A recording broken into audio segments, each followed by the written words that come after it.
Hello. Hey, Brandon. Hi, Tim. Hello, everybody. Today we are talking about advice and something that Brandon and I are very good at, advice that's unsolicited. So hang out with us.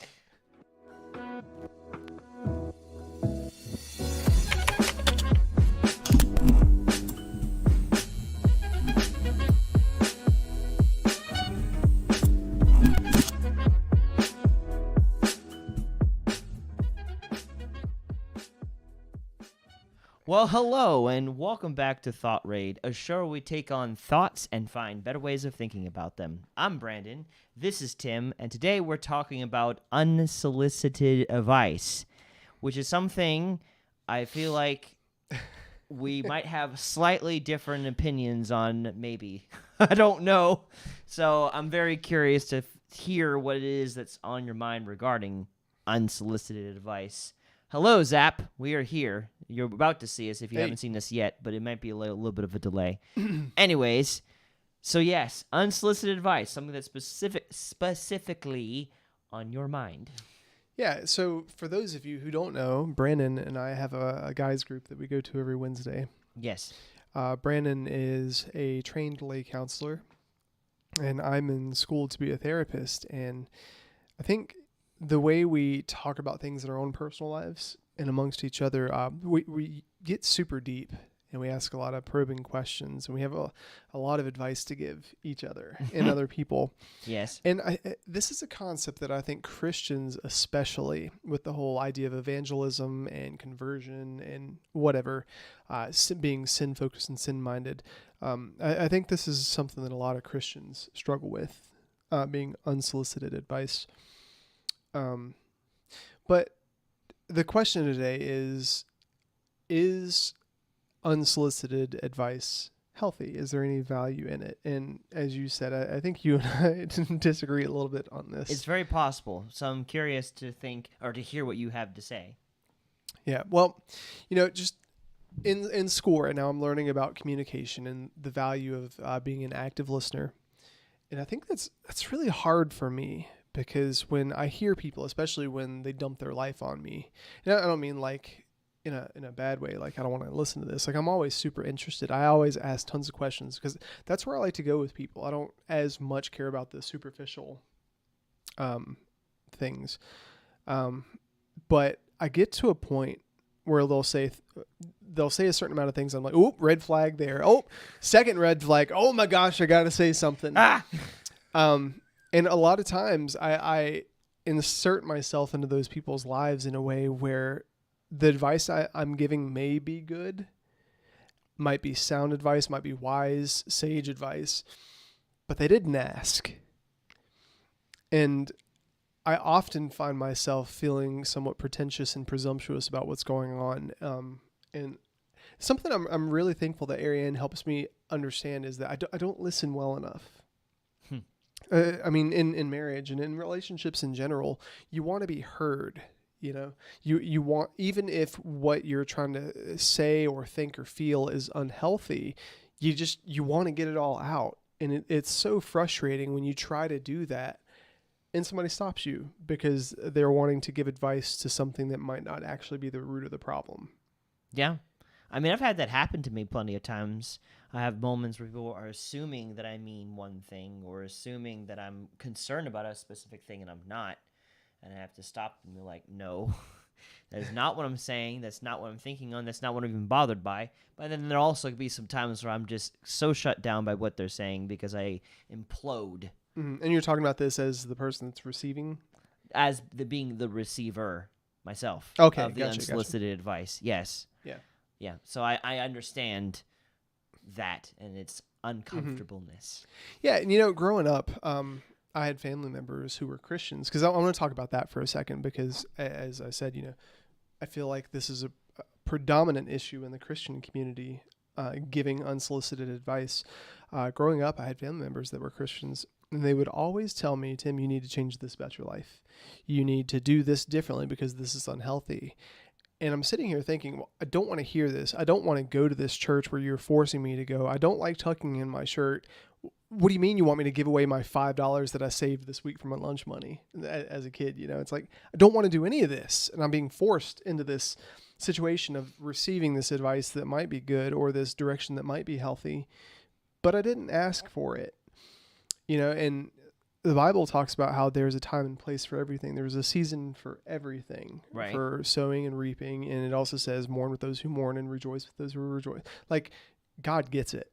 Right. And I also think about how Jesus lived his life, where he didn't go around solving everybody's problems. He solved the problems of the people that came to him. When he was on the hill telling all those parables, a lot of people were like, what is this guy talking about?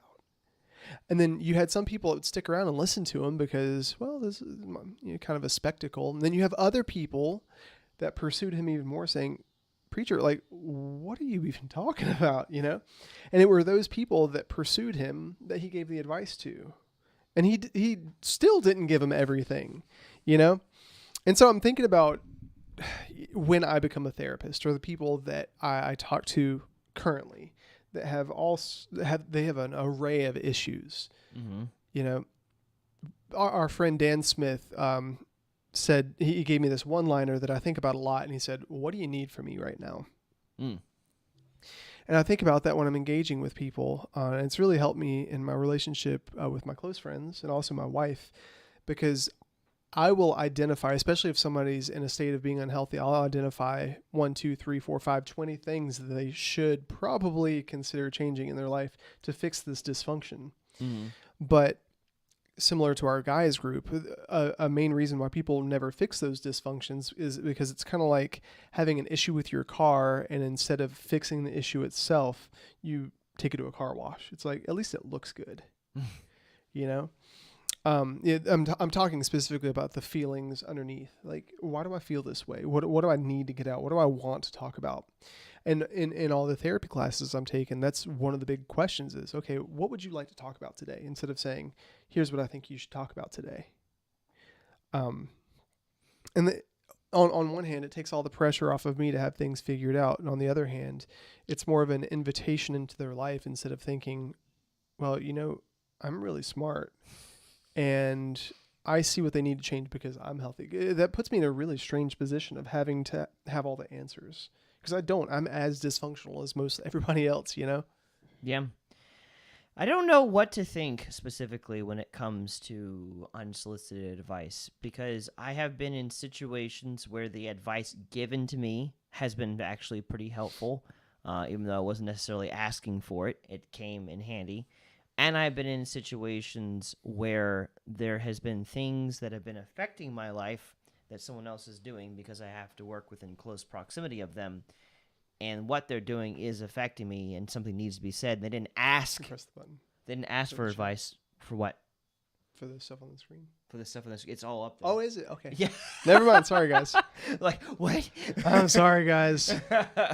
But also at the same time, I've had to give out advice because something that someone is doing is affecting my life in some shape, way, or form. But they didn't ask for the advice.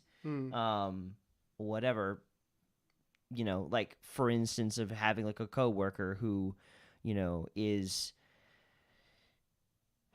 difficult to work with, and it's making things uncomfortable for me, and I know what's going on in their life that's contributing to that, and eventually they end up doing enough things that make me so angry that I end up like, look, you're not okay. This needs to be dealt with. So what you're saying is, see, this is this active listening thing that I'm working on. So what you're saying, Brandon, is that you find relationships where you have an equal stake in what happens. And what I mean by that, like, it affects you as well. Mm-hmm. You find it difficult to refrain from giving unsolicited advice. Well, it's not that I feel it's difficult. It's that what they're doing is literally affecting me. So it's like, I gotta say something because it's affecting me. Like what they're doing, the way that they're living their life, and then they come to work with all that. Now, things are not getting done properly. I have more work to get done. I'm trying to train them on something, but they're getting super defensive. But, whatever. So they're not necessarily asking for advice, but, and I'm also kind of, I'm not this particular person. I'm thinking I'm not exactly over them, but I'm full-time, whereas they're part-time. I don't know. Mm-hmm. We both have similar responsibilities. I don't know. Yeah. I've been in that situation where it's like, and the conversation kind of led that way. So here you go. Maybe it's not, maybe what I'm thinking of has nothing to do with advice. Maybe it's a different thing entirely. Well, I think, when you see somebody doing something that's not healthy and it affects you, it's a little bit, the conversation is a little bit different because you have once again, it affects you. You have a reason for speaking up. For instance, if you were in my house, like I've been thinking about, we've been thinking about redoing our basement into an apartment, Mm-hmm.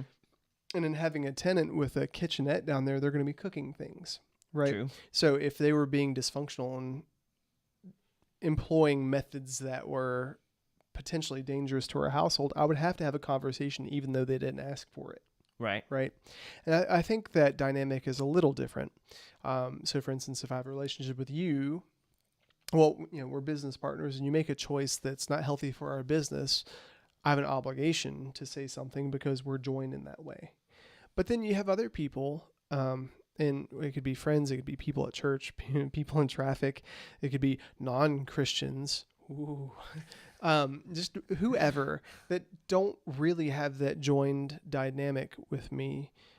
But I'll identify, oh, wow, you're doing these things, especially people that complain a lot. That's a big thing for me. They complain a lot about this. And I'm wondering, well, do you want to change it or do you just want to feel that? You're annoying me, so it does affect me, but it's like, I want this to stop. So I'm going to give you unsolicited advice to make that stop. But is that for their benefit or is it for me? And at what point do I overstep the line there? I feel like I've overstepped lines when it comes to that in conversations with my roommates, where we've had times where they want to talk about the stressors that is going on with their job and with corporations within America. And I'm just like, let's shut that down. I don't want to have that conversation. And, I'm trying to help them not be as frustrated about these things, but they didn't ask for me to do that. We were just in a conversation. They had a hard day and they want to talk about it. And so I understand like the need and the desire to give counsel in moments of people complaining. Yeah, Zap said that. So essentially, I'm Tim's worst nightmare. The non-Christian should be a movie title. The non-Christian. What? Yeah, just thinking about where I want to go with my schooling and stuff. I don't really know exactly what the end goal is, but I want to do something with gender identity, with the LGBT community from the position of being a Christian, but not from the position of saying you need to change your lifestyle. Because there's an understanding from our religious perspective on what's healthy and what's not healthy. But then you also have cultural norms that have nothing to do with how Jesus feels about certain things. Like, what if a guy wears fingernail polish? Those types of things, and kind of helping people understand the difference between the social norm and a relationship with Jesus, which is so much more important. But in that vein, I had a lot of friends when I worked at Haynes Mall that were of the LGBT community specifically. And a lot of them led lifestyles that had dysfunction to them. And some of those, whether you're Christian or not, whatever, it's okay for us to disagree about what's healthy and what's not, because there is a truth. I'm sure there's a lot of things I'm wrong about when it comes to my perspective on that. But the big issue there was I engaged with a relationship with them just because I saw them as people. And I liked who they were. I liked the fact that we all liked video games and we all liked, anime and stuff. And none of them really asked me about sexuality. None of them really asked me about whether or not they should smoke. And so we never talked about it, And I thought we had very healthy boundaries. What it comes down to is boundaries, I guess. I didn't cross that boundary because they didn't invite me in. And I think about people in my life who have overstepped that boundary with me, where they just start giving me advice that's unwarranted. And it's like, I don't know you like that. I didn't even ask for this. You're stepping onto my lawn. Could you back up 3 feet, please? It'd be a little bit different if they respected me enough to say, hey, do you want to talk about this? Is this something that's relevant to you, or this problem that I'm identifying? Do I have all the information that's necessary to make the assumption that this is a problem? And do I also jointly feel like I'm qualified to speak into your life in that way. Because so many times, and this is what I'm guilty of, so many times I make an assumption about a problem or a dysfunction in somebody's life, and I start speaking only to find out, if I just asked more questions and listened a little bit more, I'd realize that it's an issue with my perspective and they don't actually have a problem. I'm telling them to fix a problem and giving them great advice to fix a problem they don't actually have. Yeah. I don't know, but what if there was a situation where is it going to affect you, not directly, but is it going to affect you down the road, or is it going to affect society down the road? And now they're doing things that are going to affect you in that way. Like what? Give me an example. Indirectly affect. So I'm a global-minded person, and we've talked about this, and I see things. Tim, quick to China on the phone. I got something to tell him. Yeah. Anyways, I see things. I can see, whereas I feel like you might have like a web of connections. I can see the world in a web and how this affects that. So when someone makes a decision, let's say Zap. No, that's not what's I'm not bringing Zap as an example of anything in this. No, but let's Zap. If you were just not the way that you are, the world would be a better place. No. I'm just kidding. No. Let's say I don't know. I don't think this is going to be a great example, but it is an example. Okay, we have a person in your life. Okay, since we talk about this all the time, they have some sort of pornography addiction, and they have a family. Like, they're not just by themselves. They have a family. They have a wife. They have kids. And when they're around you, they're going to talk about this type of thing because they don't see a problem with it. Mm-hmm. And so you're aware of this problem that they're going through. Is it going to affect you directly? No, you're not necessarily working with them. You're not living with them. You're not dealing with their problems. But you can see that they've got issues that's going to affect their family. And you can see that the way that it affects their family is going to go from that place. And they're going to touch other people's lives and so on and so forth with that experience. Mm-hmm. And you have an opportunity, like the conversation, and I'm not thinking of an instance where you just meet this person, at a Walmart and you're passing and that's it.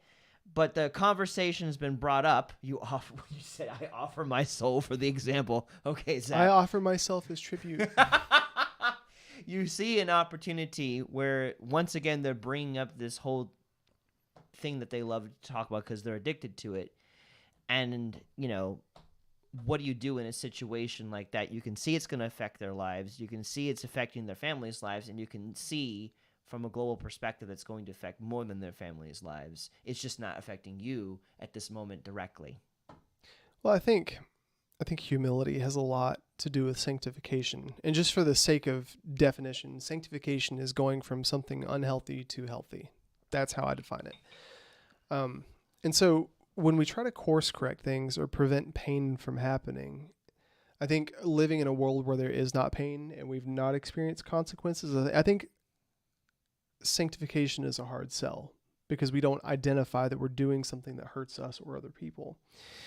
And I think about, sure, I don't want people to feel bad and I don't want people to experience pain and I don't want people to hurt others because hurt people. You taught me that.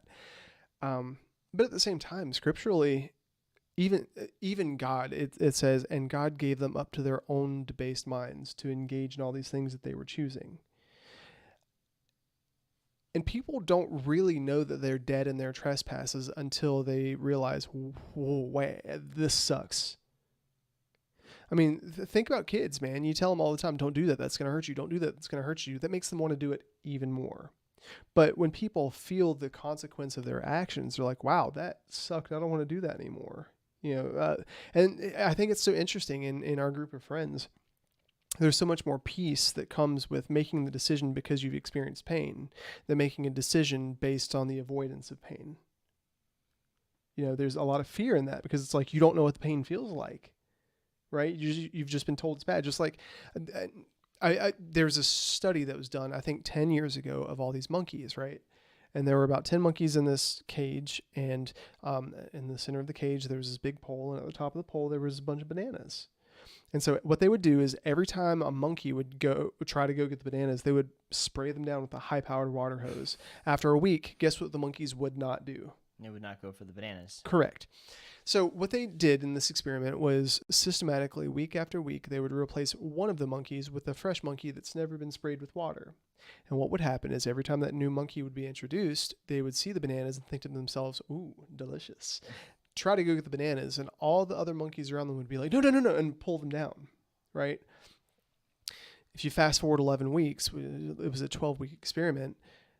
On, I think it was week 11, every monkey in that cage had never been introduced to the painful experience of being hosed down with the water, and yet they were fearful to go near the bananas. Right. And so take that whole concept and apply that to life. When you don't really know what the consequences are, there's all this exacerbated fear around the whole concept because you don't know to what extent this action or lack thereof is going to produce a bad result. Right. Okay. And so with that, if you think about unsolicited advice, it's like the people that I've had the most success with, whether it's counseling, consulting, just life stuff in general, are the people that come to me asking for direction. Sure. It's not the people that I see an issue with and it's like, hey, watch out. Like, that's got a much lower success rate. That's not the point, though. See, this, I guess this is where I'm beginning to have some disagreements and understand what Zep's saying. You ever listen to, what is that? Distractible?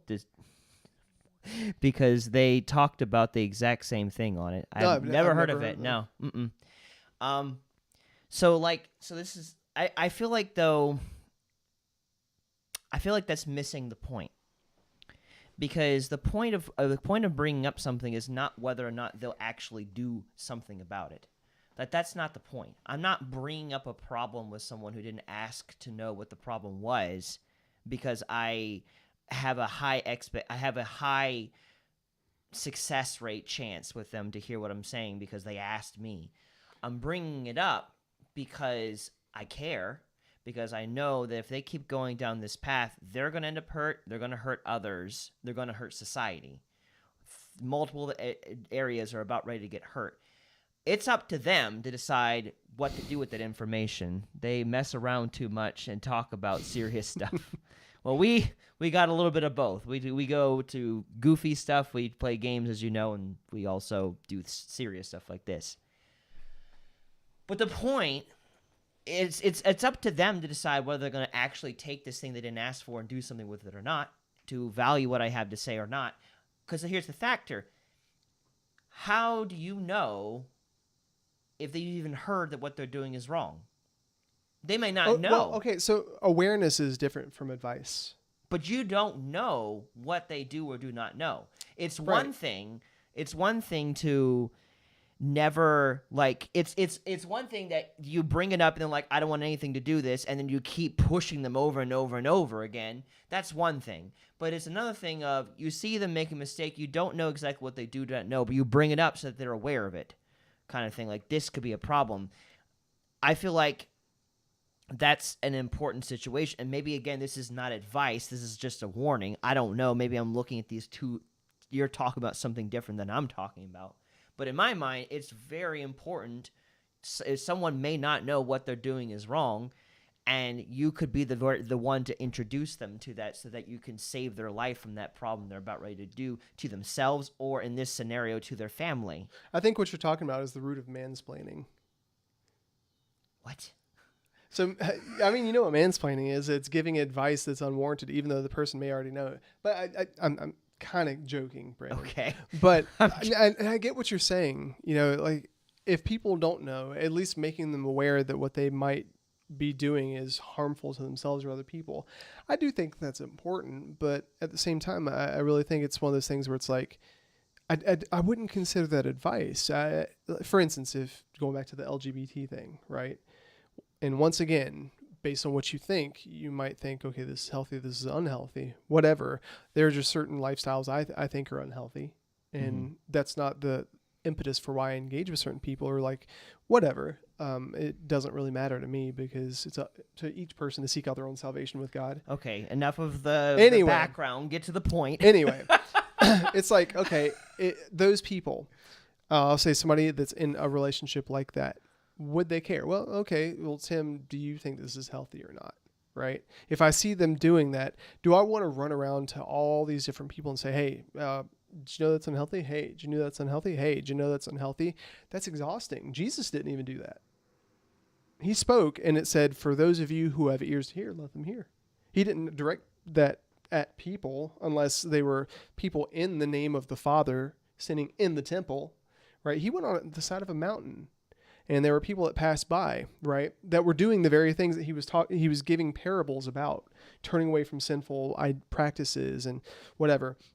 And as he saw those people walking away, he didn't chase them down and say, hey, this might be present in your life. Hey, listen, I'm God's son. You need to listen to me. He just let them go. He didn't force. I mean, even 1 Corinthians 13 says, don't insist on your own way, right? Don't be puffed up, right?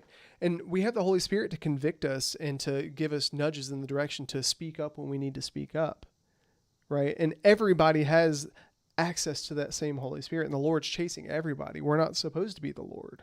We're supposed to act when we're called to act, or and so, like, if you went around thinking, okay, well, I see all this dysfunction around me, I need to make sure that everybody's aware of this. I'm not. I would question what the motive for that is. I know that your heart's good, and you just don't want people to experience pain. And on one of the recent podcasts, you said yourself, my base inclination is to avoid pain. But pain is how we learn. Pain is how we engage humility. Pain is how we mature. I mean, that's the whole gospel, man. Like, in our trespasses, we are dead in our sins, and God gave his son so that we can be covered, right? Because of all that stuff, because we've already experienced it. Avoiding pain and avoiding consequence is not what the gospel is about. I'm not saying to avoid pain, but like in this situation, the decision, and specifically in this example that I was giving, the situation can lead to so much destruction of family, destruction of, like, I've heard stories. I have even in some cases witnessed the destruction of porn in a family and what it does to the children, what it does to the parents who are in it, whatever. It's not good. It's going to harm. And to remain quiet about it because they didn't ask for my advice on the situation, when they continuously gloat or talk pridefully about their addiction or encourage it or whatever, and they're in my life not just in passing, but they're in consistently, and I've been around this person multiple times. At that point, I think there's a ticking time clock of which something has to be said, because they're there for a reason. If they weren't supposed to be there, I would see them in passing, and that'd be it. I don't need to stress over such a person. Well, Jesus says, all who are thirsty, come to me and drink. Right. And we are called to be the salt of the earth. And the reason for that is there's supposed to be Jesus in us that makes people thirst for him. Mm-hmm. Right. But engaging people in a way where it's like, hey, watch out for this, especially when they're not wanting that or not in a place where they need that, I really don't think that's healthy. Now, it's different. Thinking about Matt Peterson, our pastor, for him to get up on stage from that platform and say, here's my thoughts on this. It's different because people have gathered to him and acknowledge him as a teacher, acknowledge him as an authority figure. It's so different if you're lateral to somebody and they don't see you that way. They haven't come to you for that reason. They don't even acknowledge they have a problem. As long as you model it yourself in your life and you walk in the fruits of the Spirit and you have that in your life, that's going to be attractive to them, because that dysfunction will over time show itself like, oh, this isn't good. I think if that's what you're saying is a healthy process, I think I just disagree.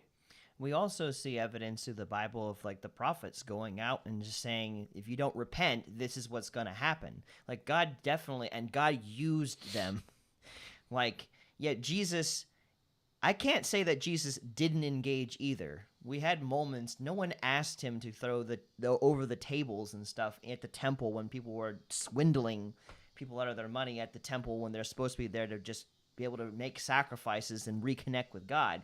No one asked for his advice. He just made a whip and turned everything over. That's still Jesus also.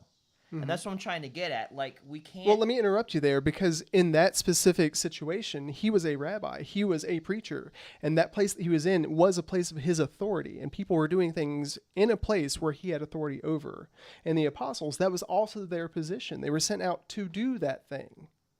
Okay, but the apostles also went out to people that they never met to talk about a gospel the other people never heard, didn't ask for, and often in the face of thousands of other gods, and say, our God is the one true God. All of these gods are fake gods.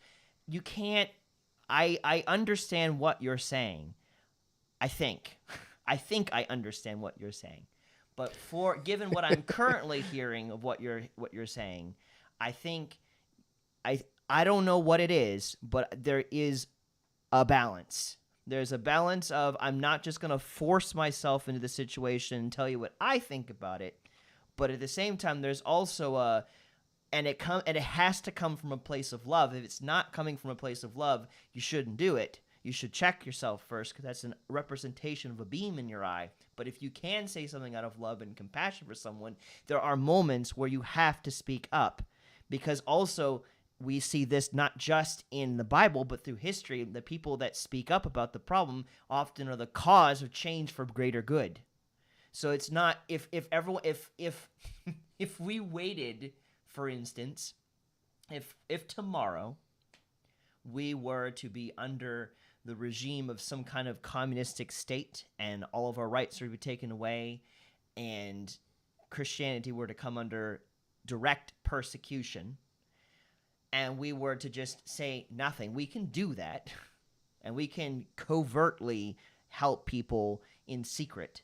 But there are people that have overtly said things about the crimes and the things that are going wrong and spoken out about that have changed culture for the better, and we remember that. And it was a turning point for that country when they spoke up about those things.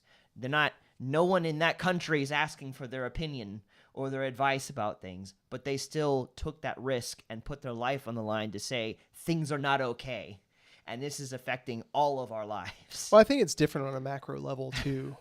Right, but it starts here on the micro level when things are good, when it's not directly affecting me, when I'm not in a threat of my life.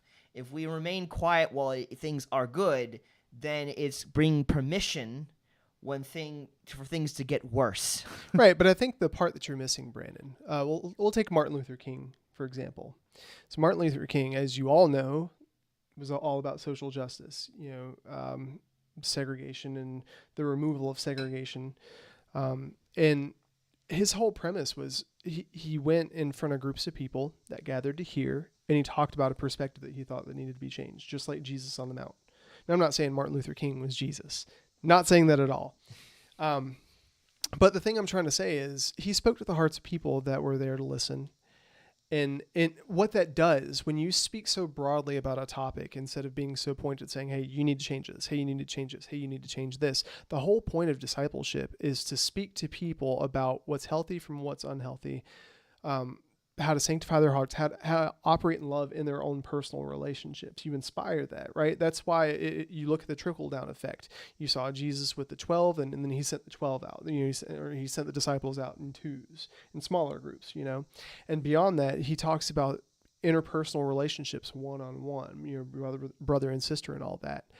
And, if you think, once again, about him on the Mount, it just, the pools of people got smaller and smaller and smaller.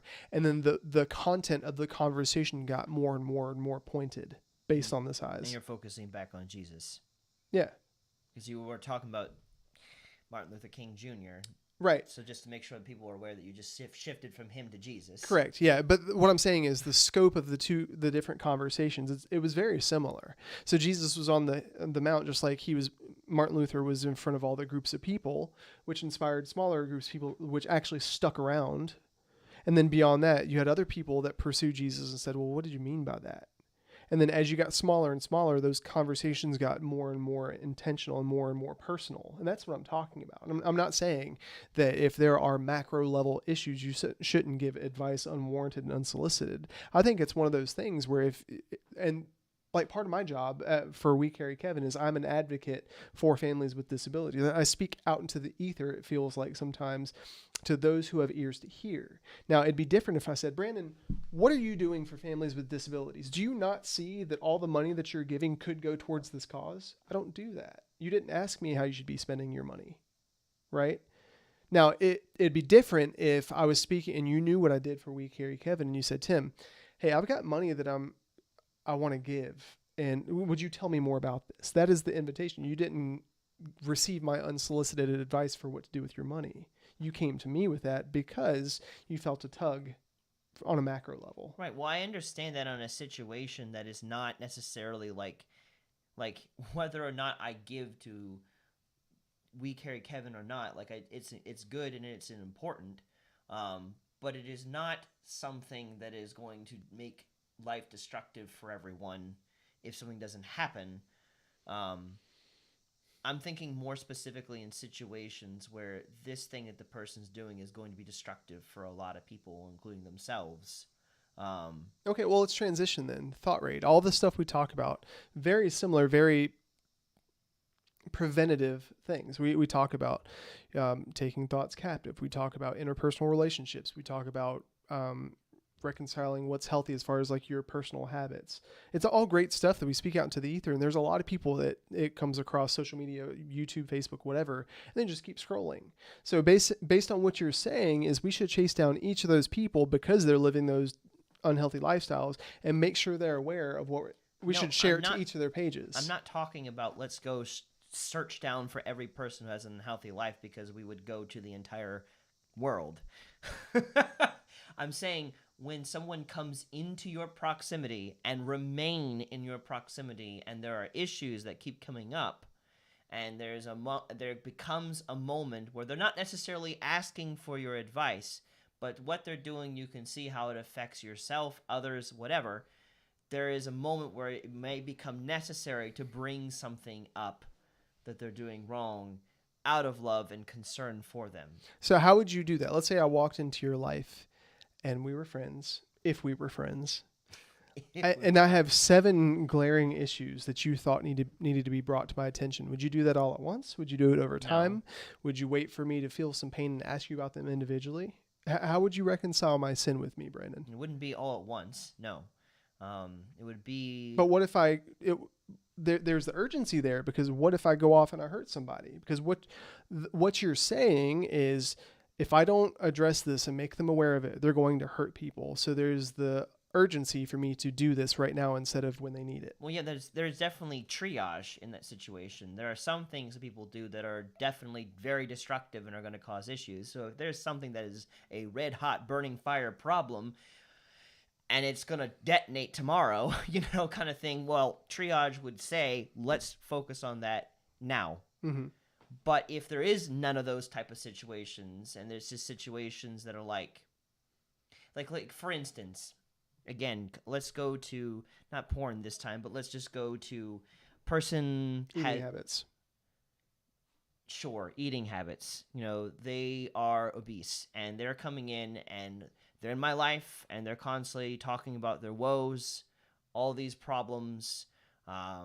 Why is it that they can't lose weight, but then they're bringing all these things here, and I day in and day out, and I'm working on them, the things that and this is taking a lot of context into mind here, because the context in my head is, so maybe I should lay down some context here to make more sense to understand what I'm talking about, and maybe that's where I'm like, wait, maybe we do. Let me rationalize why I'm giving unsolicited advice.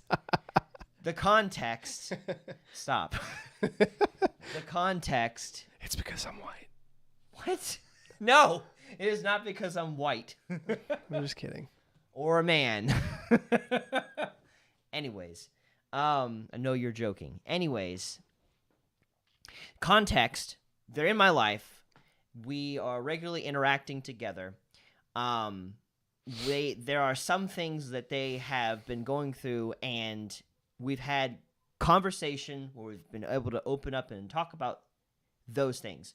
But whenever it comes to the topic of weight, for some reason, I can sense that this is maybe a red hot topic they don't really like to hear advice about. But yet they keep plaguing my life with complaints about their weight and how they can't seem to get under a certain amount, or maybe they're bragging about that too, and yet they are having How issues. could you brag about being overweight? Nowadays, I see what you're saying. Okay. nowadays it's being celebrated in some ways. But again, their pride to that situation, this opposite situation, is affecting me. Like, it's making, like, I have to sit here. I can't get away. I have to sit here and listen to them talk about this. And I'm just like, at that point, I'm like, it could be turning into a couple things. It could be, I would approach that with either saying, like, hey, if there's complaining and woe is me and all that kind of stuff, hey, like, I can see what's leading to this. And I have some ideas in mind, but I don't necessarily want to thrust them upon you. I can just see that there's a problem. Or would you be willing to talk about this? Because this is starting to bother me. And if they're open to it, great. At that point, we'll talk about it. If not, we'll have to put up a boundary. But I'm like, I can see why this is happening. And, this is a problem that you are contributing to, kind of thing. So I wouldn't necessarily tell them what I'm seeing first, but I would say, yes, there is a problem. Did they ask me what the problem was? No. Did they ask me if there was a problem? No. But now, since their complaining is affecting me, or their pride is affecting me, I am going to bring up there is a problem. Well, I think that's kind of overstepping still. Because I think it's what you're talking about, like identifying there's a problem. I think that's a key to it. And also how you feel is also a key. That's very important to the relationship. Because if you guys are going to have a relationship, those two things need to be acknowledged, communicated, and validated. But I think that it's all in the communication of it. It's like, okay, well, so here's this thing that I see. Do you think that's a problem? And if you think that's a problem, do you also care that it affects me a certain way? And once those two things are validated, then it's like, okay, they identify that this is an issue, and they also identify that it affects me. Then you have the validation and the invitation to then say, okay, well, let's talk about a solution.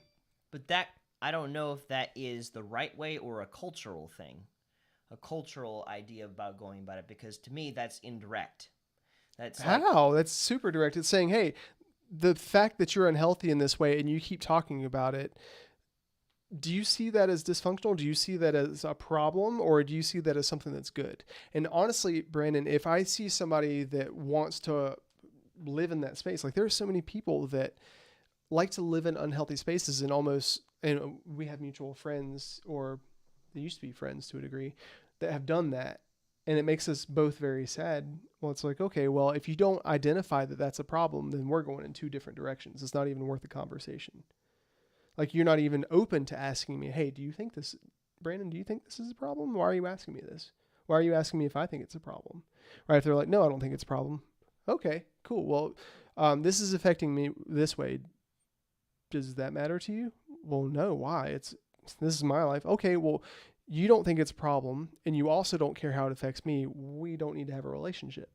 Because what you said, their boundaries, I think, is so important. Right? And that's the whole, and God gave them up to their own debased mind part. People that didn't want relationship with God and also didn't care about how their actions made God feel. It said, and God gave them up, right? But identifying that, saying, hey, do you even care about this? Do you care about me? I think that's the first step into getting permission to give advice.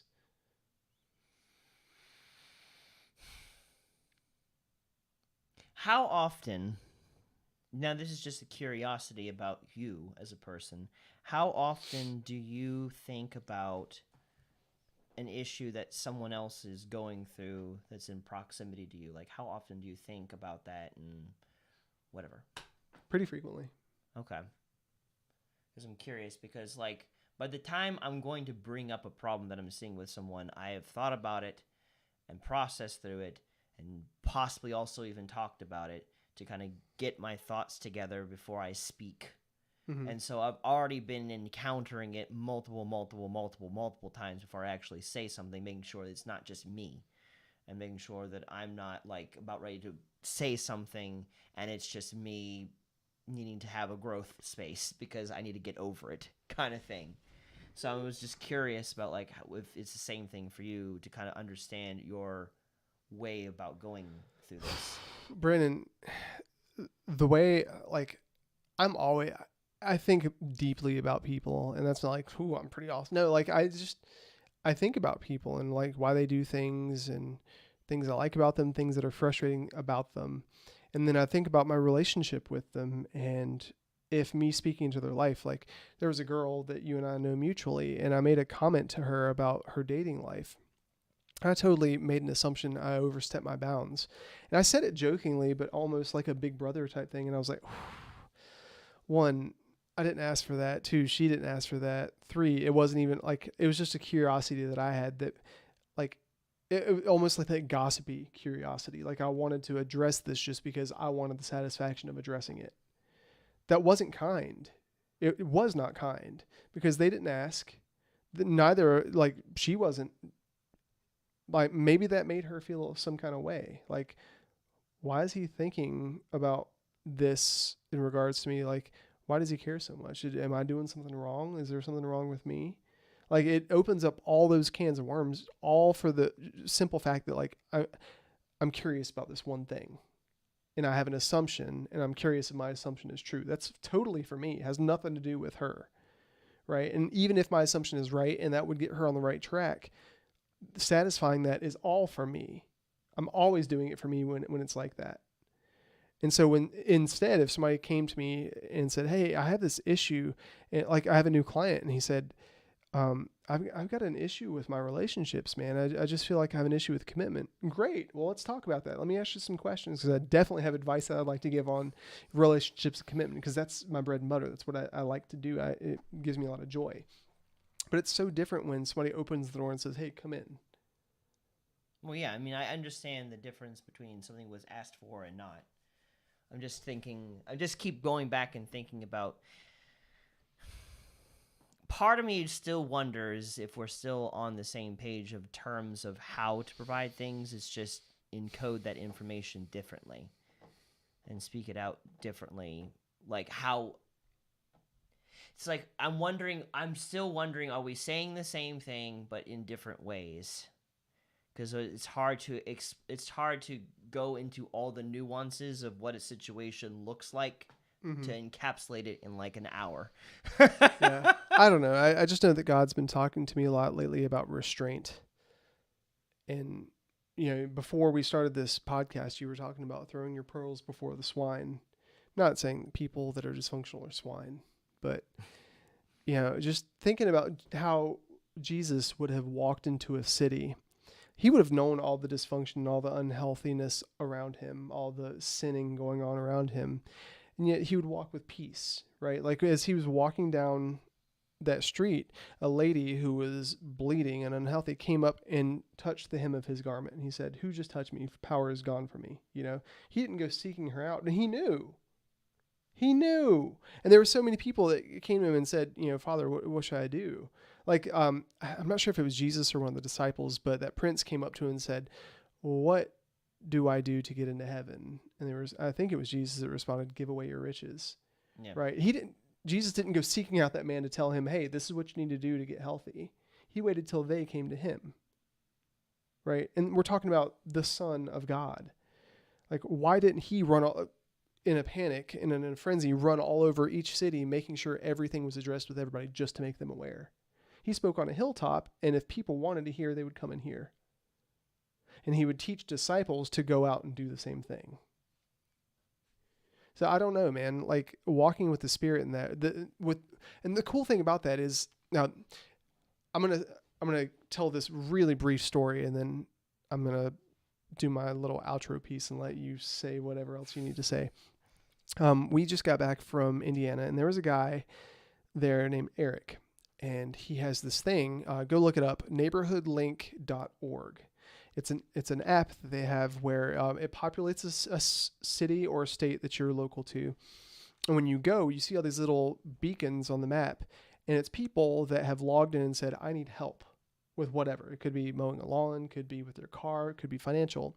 And you get to opt in once you vet yourself to say, I want to help, right? I was like, that's kind of cool. And he's telling me all these stories and telling the congregation. He preached at the church that we were at, and he was talking about how he would go and do this thing. And then somebody would say, I need help. And he would go do this thing. And I'm like, wow, that sounds awesome. But why is this discouraging me? Right. And it's like, I could strive to be that type of person where whenever there's a need or whenever I identify something, I go fix it.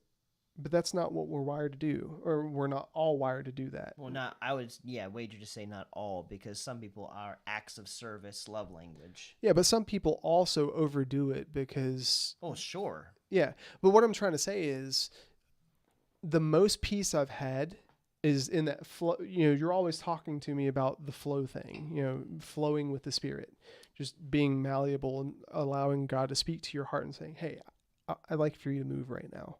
Right. And if that's true, then I have to trust that God has a plan for what I'm going to do and what he needs me to do throughout the day, or wants to invite me to do throughout the day, instead of saying, Tim, the world's falling apart. You need to go make sure everybody's aware of their dysfunction. Right. And if I operate in that, I have to understand that everything's on God's timing. And if that's true, then God, it says, the heart of man plans his way, but the Lord establishes his steps. Right. And so if that's true, then everybody that I need to engage with in that type of way will come into my life in the capacity where I can do that. I just have to trust that. Otherwise, I'm striving to make things happen. And when I strive to make things happen, I have no peace. Well, I've definitely had many moments where I've striven to do something that is not for me to take care of. But there's been other moments where things have just popped up that people are going through that I don't feel like I'm striving. I'm compassionate for them. I want to help them, and I don't know where they're at, and I need to take a risk and say something, because I don't want that moment to go by without taking that opportunity to potentially save them from something that they would otherwise just blindly fall into. Mm-hmm. So there are moments where I can do that peaceably. And I do agree that if I feel like I have to do this and it's coming from a place of anxiety, that's not God. Because there is no anxiety in God. Be anxious for nothing. So if I'm feeling anxious in some sort of way, it's not God. And I know there's been times where I've said things peaceably on social media and anxiously on social media, trying to make people aware of stuff that is not really my job to do. It's just, when I hear you talk about what you're talking about, sometimes it feels like it's just like,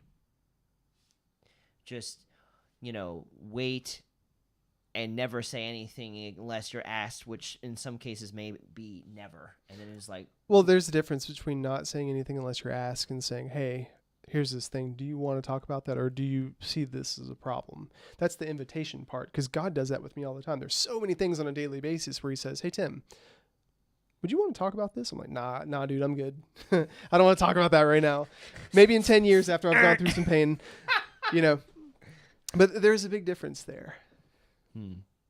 Yeah, the invitation. I don't really have an apple of wisdom to conclude with that.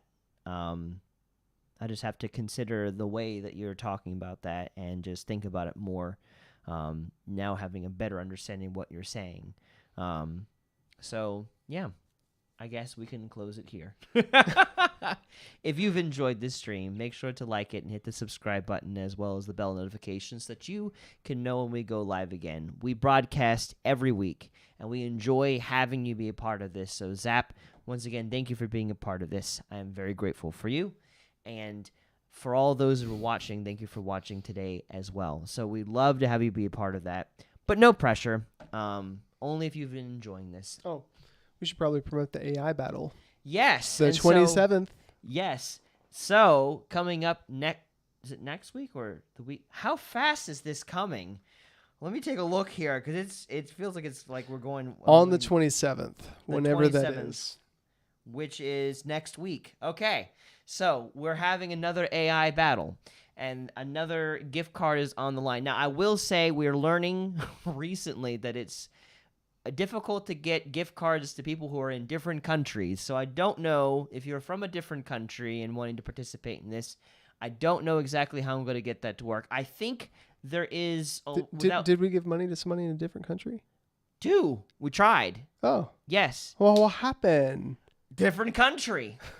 Apparently, you can get them a gift card through Microsoft, but they can't actually do anything with it because it's from another country. And Microsoft, despite how big and powerful it is, was like, no, we will not fix this for you. You have to give them money directly some other way. So we just eat that cost? Well, no, I managed to get a refund on one of them. Oh. But the other one, we just have a Steam key for Sea of Thieves that has been unused. Now to find a way to get that to someone. Not Steam, Xbox, through the Xbox app. Sorry. Well, who the heck do we have in other countries? Who? We have Zap. Where's Zap? Where are you from? He's in Canada. Oh. Yeah. That's why he's saying cough, cough. He was the one that won the last one, and now I know. And I'm sorry, once again, Zap. I did not know that until now. So... Brandon, you want some unsolicited advice? Sure. I'm just kidding.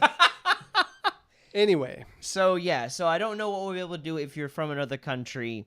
We're going to have to figure that out as a company. When we figure that out, we'll be able to have more gifts to people outside the country. But for now, if you're in the United States, this definitely applies to you. We're having an AI battle, and you're able to create a name for the guy. What is he capable of doing? Maybe a little bit of a background. There is a submission form with all that information that you would need on Discord in the announcements channel. Link below. If you want to take part in that, join our Discord page, go to the announcements channel. That's where we'll be. It's going to be the 27th. We're going to stream it, and the winner will get a gift card, probably to Steam. Yeah, and if you guys have never seen this or don't know what the heck an AI battle is, it's kind of cool. You create a character like Brandon said, and then Noah uses this bot to write a story about the battle. Yes. In a role-playing sense, and the victor is decided by the bot. Yep, and the bot, if your character gets 3 hits on them, they're out. And I think that's how they determine that. And so the winner goes up against that in a tournament style, and they take the gift card. So if you want to be a part of that, that's all on Discord. But with that said... Thank you guys for watching. We broadcast every week on Monday, Friday, and Saturday at 7 p.m. Eastern Standard Time, and we'll be live again this Friday with some more gaming with Dan and I. We're probably going to play some more Minecraft. We'll see you soon. Yeah, I can see far away from where I've been. He says I see a potential. I see a potential in my eyes. I see a potential. I never lost sight of the reason why you're alive. You're alive.